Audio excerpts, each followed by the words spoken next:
ప్రభునందు మాకు అత్యంత ప్రియులైన దేవుని ప్రజలందరికీ ఈ ఉదయకాల సమయంలో యేసుక్రీస్తు వారి శ్రేష్టమైన ఉన్నతమైన పూజింపదగిన నామం పేరిట శుభాలు ప్రకటిస్తున్నాను. మీరంతా క్షేమంగా ఉన్నారు కదా? మీ అందరి కోసం ప్రతిరోజు ప్రార్థన చేస్తున్నాము.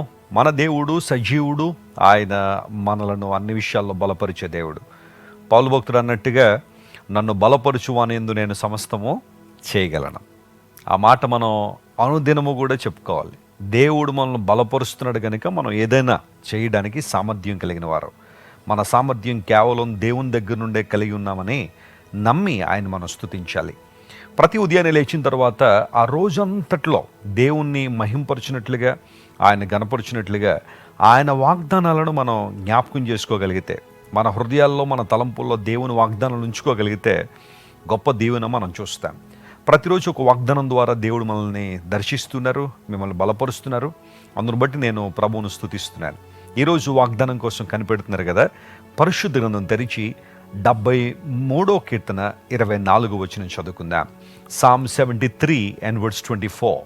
నీ ఆలోచన చేత నన్ను నడిపించదవు, తరువాత మహిమలో నీవు నన్ను చేర్చుకుందువు. ఆసాప్ అనే దైవజనుడు రచించిన కీర్తన గ్రంథాన్ని మరలా 5 గ్రంథాలుగా విభజించారు కదా. అందులో తృతీయ స్కందము అంటే థర్డ్ బుక్ 73వ కీర్తన నుండి స్టార్ట్ అవుతుంది.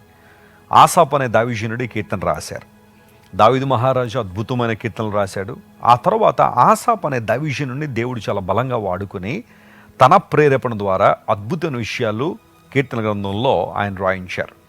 ఈ 73వ కీర్తనలో మనం ఒక విషయాన్ని గమనిస్తాం. అదేనంటే ఏ క్రైసిస్ ఆఫ్ ఫెయిత్. తన విశ్వాసానికి ఒక పరీక్ష, ఒక సమస్యను ఎదుర్కొంటున్నాడు. తన చుట్టూ ఉన్న వారందరినీ చూసినప్పుడు, భక్తిహీనులు వర్ధిల్లడాన్ని చూసినప్పుడు, భక్తిహీనులు అభివృద్ధి పొందడం చూసినప్పుడు ఆసాఫ్ గారికి చాలా బాధ అయింది. మనసులో చాలా నొచ్చుకున్నాడు.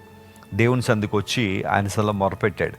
ఆ తర్వాత ఎప్పుడైతే దేవుని దగ్గరికి వచ్చాడో, తన యొక్క విలువను ఎప్పుడైతే తెలుసుకున్నాడో, దేవుని దృష్టిలో తన స్థానం ఎంత గొప్పదో తెలుసుకున్నాడో, అప్పుడు దేవుణ్ణి స్తుతించడం మొదలుపెట్టాడు.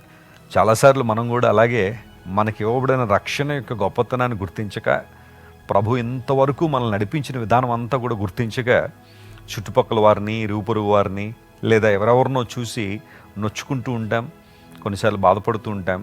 నేనెంత భక్తిగా ఉన్నాను కదా, నేనెంత ప్రార్థన చేస్తున్నాను కదా, నేనెంతగా దేవుని వాక్యాన్ని పఠిస్తున్నాను కదా, నమ్మకంగా దేవుని వెంబడిస్తున్నాను కదా, నాకెందుకు కష్టాలు, వారికి ఎందుకు దీవెనలు, నాకెందుకు ఇబ్బందులు రావాలి, వాళ్ళు ఎందుకు అంత డెవలప్ అవ్వాలి, దేవుడు ఎందుకు వారిని అంతగా ఆశీర్వదించాలన్న ఆ తలంపులు కొన్నిసార్లు బయటికి చెప్పకపోయినా మనలో హృదయంలో రేగుతూ ఉంటాయి.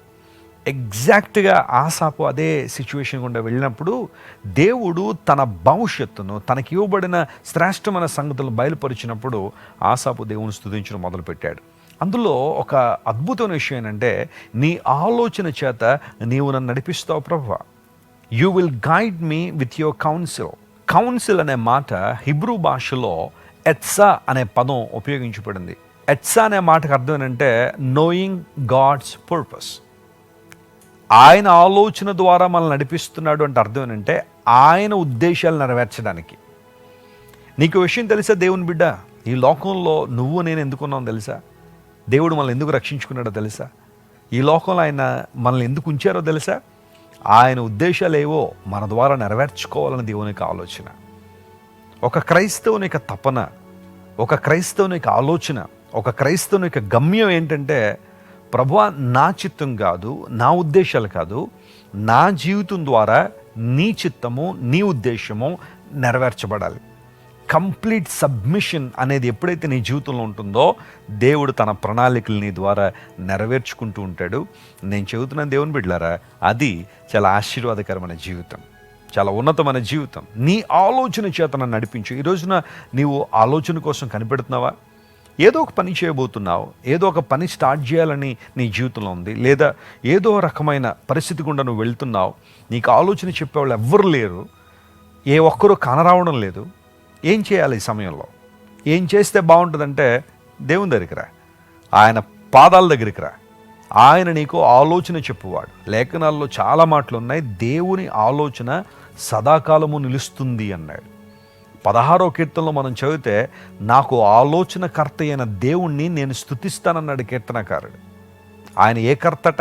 ఆలోచనకర్త. జ్ఞానులు యేసు ప్రభు దగ్గరికి వచ్చిన తర్వాత, ప్రభువును ఆరాధించిన తర్వాత మరి ఒక మార్గమును వెళ్ళాలని దేవుడు వారిని గైడ్ చేశాడు. అందును బట్టి వారు గమ్యం చేరుకోగలిగారు.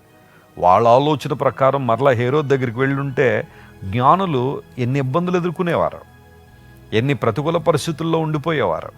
కానీ దేవుడు వారు నడిపించాడు. దేవుడిని నడిపించే విధానం చాలా గొప్పది. నువ్వు చేయాల్సిన పని ఏంటో తెలుసా? నీ స్వబుద్ధిని ఆధారం చేసుకోక దేవుని మీద నువ్వు ఆధారపడాలి. చాలాసార్లు మన ఓన్ అండర్స్టాండింగ్ మీద ఆధారపడిపోయి తప్పుడు నిర్ణయాలు తీసుకుని ఇబ్బందులు పాలవుతుంటాం, లేదా దుష్టుల ఆలోచన చొప్పున నడుస్తూ ఉంటాం. మొదటి కీర్తనలో అదే అంటాడు కదా, దుష్టుల ఆలోచన చొప్పున నువ్వేం చేయకూడదు, నడవకూడదు. కొంతమంది ఏమో తమ మూర్ఖత చొప్పున నడుస్తారట, తమ హృదయంలో పుట్టే మూర్ఖత. కొంతమంది ఏమో దుష్టులు చెప్పే ఆలోచన ప్రకారం నడుస్తూ ఉంటారు. అందును బట్టి తీవ్ర నష్టాలు ఎదుర్కొంటున్నారు.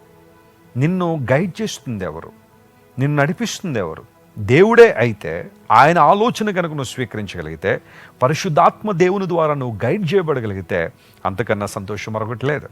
ఈరోజు దేవుడు తన ఆలోచన ద్వారా నిన్ను నడిపించబోతున్నాడు. కొన్నిసార్లు నువ్వు ఊహించిన రీతిలో, నువ్వు ఎక్స్పెక్ట్ చేయని రీతిలో దేవుడు నీతో మాట్లాడతాడు. అది కొంతమంది సేవకుల ద్వారా కావచ్చు, వాక్యం ద్వారా కావచ్చు. దేవుడు తన ఉద్దేశాన్ని బయలుపరిచినప్పుడు ఆయన మాటకు నువ్వు లోబడగలిగితే ఖచ్చితంగా దేవుడు నూతన కార్యాలు నీ జీవితంలో జరిగిస్తాడు. అలాంటి కృప మీకు ఇవ్వాలని, మీరందరూ కూడా దేవుని ఆలోచన ద్వారా నడిపించబడాలని, దేవుని మహిమ చేత మీరు నింపబడాలని మీకోసం పట్టుదలగా నేను ప్రార్థన చేస్తున్నాను. కళ్ళు మూసుకొని ప్రార్థన చేసుకుందాం.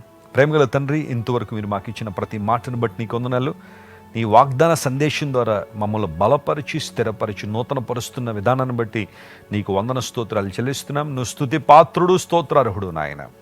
మా ప్రియులు ఎంతమంది అయితే ఈరోజు వాగ్దాన సందేశాన్ని విని నీ ఆలోచన చేత నడిపించబడాలని కోరుతున్నారో వారందరినీ మీరు నడిపించండి అయ్యా.